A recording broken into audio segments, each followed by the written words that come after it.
Hi friends, అందరికీ నమస్కారం. అందరు ఎలా ఉన్నారు?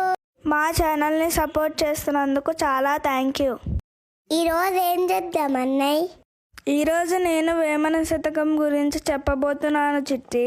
అంటే అన్నయ్య, వేమన శతకంని రాసింది గొప్ప కవి. ఆయన పేరు మహాయోగి వేమన. ఇంకా ఆయన గొప్ప సంఘ సంస్కర్త.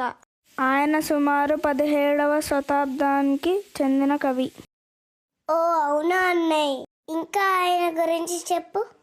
వేమన రచనలు మన తెలుగు భాషలోనే ఉంటాయి చిట్టి. అయితే మనకు బాగా అర్థమవుతుంది. అవును చిట్టి, ప్రజలందరికీ కూడా తేలిగ్గా అర్థమవుతాయి. ఓ, ఆయన రాసిన ప్రతి పద్యం చివర విశ్వదాభిరామ వినురవేమ అని మకుటం ఉంటుంది. అన్నిటికీ అలానే ఉంటాయా అన్నయ్య? అవును చిట్టి, అలాగే ఉంటుంది. ఆయన రాసిన అందరికి ఎలా తెలుసు అన్నయ్య? సిపి బ్రౌన్ అనే ఆంగ్లేయుడు ఆయన పద్యాల్లోని గొప్పతనాన్ని గుర్తించాడు. సిపి బ్రౌన్ ద్వారా 1839లో పుస్తక రూపంలో మొదటిసారిగా వెలుగులోకి వచ్చాయి. అయితే పుస్తకాలు తెలిసాయా? అవును చిట్టి, ఆయనని ప్రజాకవి కూడా అంటారు. ఆయన రాసిన పద్యాల్లో కొన్ని మనం ఇప్పుడు తెలుసుకుందాం.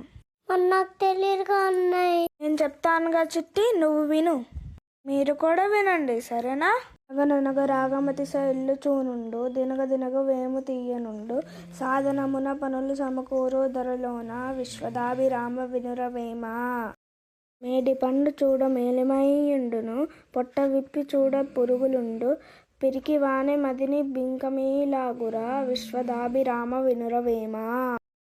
అల్పుడెప్పుడు పలుకున ఆడంబరముగాను, సజ్జనుండు పలుకు చల్లగాను, కంజు మ్రోగినట్లు కనకంబు మ్రోగిన, విశ్వదాభిరామ వినురవేమ. ఉప్పు కప్పు రంబు నొక్క పోలిక నుండు, చూడ చూడ రుచుల జాడ వేరు, పురుషులందు పుణ్య పురుషులు వేరయ, విశ్వదాభిరామ వినురవేమ.